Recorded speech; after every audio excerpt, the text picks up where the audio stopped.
Hər vaxtınız xeyirli olsun. İndi sizin üçün qızımın ad gününə hazırladığım tortun yığılma qaydasını, həm də biskvitin hazırlanmasını göstərəcəm. 8 ədəd yumurtadan istifadə etdim. 8 ədəd yumurtanın ağına 1 stəkan şəkər tozu əlavə edib ağarına bərkiyənə qədər çalıram. Kənarda 8 ədəd yumurtanın sarısı, üzərinə yarım stəkan şəkər tozu əlavə edirəm.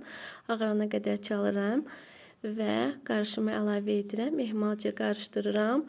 Üzərinə 2 stəkan yarım ələmiş unu əlavə edirəm. Üzərinə 1 paket vanilin, 1 paket qabartma tozu əlavə edirəm və soba listinə əlavə edirəm. Mən 28 diametrlik listdən, biskvit listindən istifadə etdim. Bu formada tökürəm və yaxşı altını yerə dəydirirəm ki, eyni ölçüdə olsun biskvitim və bu formada biskvitim alındı. Çox yumuşaq, çox kövrəkdir. 2 ədəd biskvit hazırladım.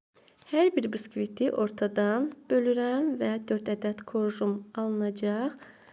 Çox kövrək, çox yumuşaq və hündürlüyü də yerində bir tort olacaq. Və mən ambiyanti qaymağından istifadə etdim. Şirinliyi də yaxşı olduğuna görə çox qatılaşmış süd əlavə etmirəm. 1 paket vanilin əlavə edirəm.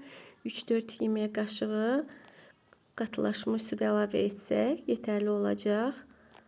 Və bu formada tökürəm və yenidən qarışdırmağa davam edirəm.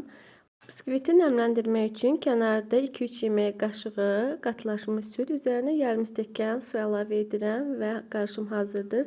Üzərinə birazcık kofe də əlavə edə bilərsiniz. Biskviti nəmləndirdim.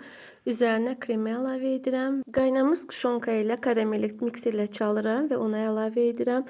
Üzərinə plambir sosunu əlavə etdim və pralin əlavə edirəm və üzərinə qırıntı şokolad əlavə edirəm. Ona deyim ki, sizə hər biri tort ləvazimatlarında satılır. Yenidən nəmləndirib eyni üsulla təkrarlayıram. Mən qoz əlavə etmirəm, uşaqlar sevmədiyi üçün bu formada hazırlayıram. Çox ləzzətli, çox gözəl alınır. İnanın, siz də bu üsulla hazırlayın.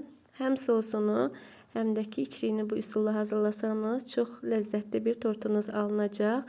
Biskviti qəlibdə kremlədikdən sonra ən azı 5-6 saat özünə gəlməlidir və sonunda kənarlarını və üzərini bacardığım qədər bu formada hamarlayıram və şokoladlı tort istədiyi üçün qızım şokoladlı hazırladım. Bu formada bəzədim. Siz də bəyəndinizsə kanala abunə olmağı, videonu like edib yaxınlarınızla paylaşmağı unutmayın. İzlədiyiniz üçün hər birinizə təşəkkürlər.